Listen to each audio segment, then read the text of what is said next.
to the weekly World News Report. On April 20th, 2010, deepwater oil rig exploded, killing 11 workers, causing an underwater blowout, leaving oil actively spilling into the Gulf of Mexico at a rate of over 5,000 barrels a day. This just in, the oil has reached the shorelines of Mississippi and Alabama. Those vacationing in the area are advised not to swim, as the oil has reached the gooey consistency of a milk dud. Back to you, Steve. Thanks, Tom. What an interesting story. That reminds me of the time that I got sucked into a riptide. What about you, Diane? I don't know about riptides, but how about them milk duds? I love the milk duds. Well, that leads us right into our special report on the Gulf disasters. That's right, Steve. We have Bill Nye the Science Guy in studio to give an investigative report on the environmental impact of this tragedy. Bill? Bill Nye the Science Guy. Bill Nye the Science Guy. Bill Nye the Science Guy. Science rules. Bill Nye the Science Guy. Inertia is a property of matter. Bill Nye the Science Guy. Bill Nye the Science Guy. Science rules. Bill Nye the Science Guy. Hi, I'm Bill Nye the Science Guy, and today we're going to be talking about the big oil spill down in the Gulf of Mexico.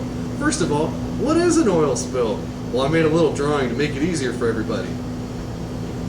You see, what happens is you have oil and then water, and the oil spills into the water. You ever wonder why oil and water don't mix? It's because water is a polar molecule and oil is a non-polar molecule, which means oil is hydrophobic, which means it won't mix with water.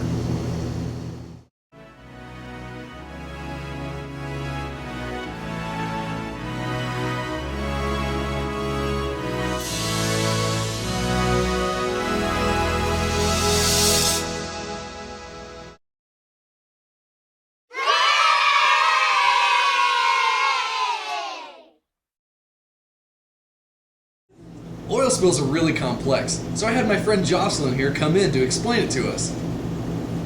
Before we talk about how oil affects the environment and plant life, we're going to give some background on the physics of oil spills. As oil is spilled into water, it undergoes a series of physical and chemical changes. This is known as weathering. Weathering causes the spilled oil to break down and become heavier than the water through the wind, waves, and currents.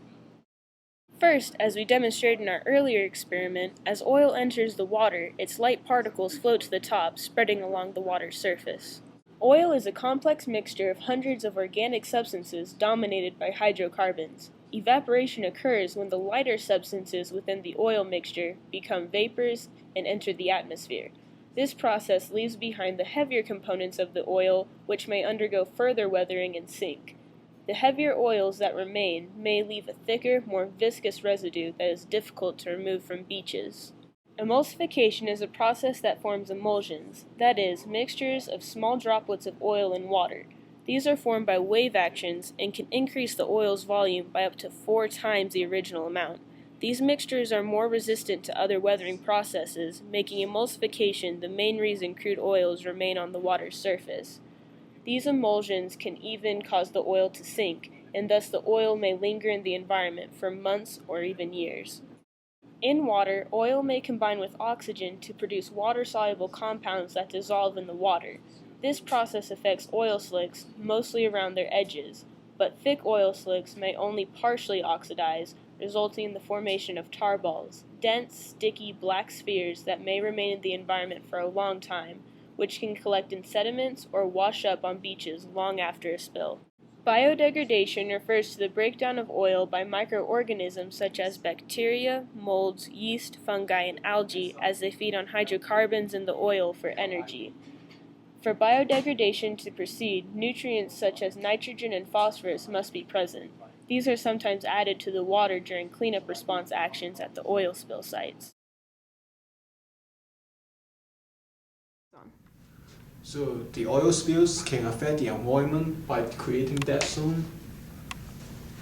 the oil spills into the ocean, and then it creates oil cloud of oil and sediment due to weathering.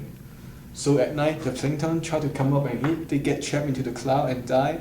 And then other plankton, they saw the dead body of plankton, they come up and try to eat them, and then they get trapped in the cloud and die too. And eventually, all the plankton that get trapped in the cloud, they die, and their dead bodies sink into the ocean floor. And then they will take oxygen to decompose their dead body. Okay, so what happens after the plankton are killed by that toxic cloud, what you see is an algal bloom. And that happens because the plankton are a natural predator to the algae. It's kind of like what happened in Yellowstone when they removed the wolves. Wolves were natural predators to many different animals there. And as soon as they took them out, those animals no longer had predators, and they began to grow at an abnormal rate, which then impacted other ecosystems, or sub-ecosystems, whatever you want to call it. And so that's essentially what's going on with the algae. Their predators are gone, and so they're just going crazy. Okay, and so they start to get bigger. Now the problem with an oil spill and algae is that algae actually feeds on some of the hydrocarbons found in oil. And so you have your nutrients or hydrocarbons feeding the algae, and they're also using up oxygen for respiration.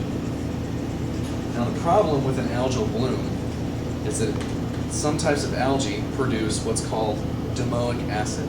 And domoic acid is a neurotoxin, which means it affects your nervous system. Typically, if this algae stays towards the surface with this domoic acid, the sunlight will actually break down the domoic acid quite easily. The problem is that just because of the nature of algae, it's not broken down quite so easily. What happens is little bits of algae will die off, and then they'll clump together or aggregate. And that protects the acid, this neurotoxin. And when this happens, when it dies and aggregates, it falls to the ocean floor. Right? Now once on the ocean floor, light cannot penetrate that much water, and so this acid is basically protected. And so it lands on the ocean floor, it mixes with the sediment, and it's also consumed by bottom dwellers. So you have worms and crabs, shellfish, those kind of things will come by and actually eat this dead algae and ingest that neurotoxin. The problem with that is that it's possible that things that we eat that are bottom dwellers could have higher levels of domoic acid, which in turn could affect us if we eat those animals. In addition to the domoic acid being produced by this algae, another huge environmental harm is being caused by the algae bloom. With the abundance of algae, there's also going to be an abundance of dead algae. As the algae dies off, it sinks to the ocean floor and mixes with all the dead plankton and dead fish and anything else that this oil has killed off, and creates this huge amount of dead matter here at the ocean floor. This starts the decomposition process caused by microbes. Microbes use a lot of oxygen to decompose everything. Now, as the microbes are using up all this oxygen, it's depleting all the oxygen in the rest of the water, creating what's called a dead zone or a hypoxic area, where there's barely any oxygen and things can't survive here. So why is a dead zone such a big deal? There is no oxygen in that zone. That means the fish have to live to other places and cause the overcrowding problem. And for those animals and plants that can't move, they die.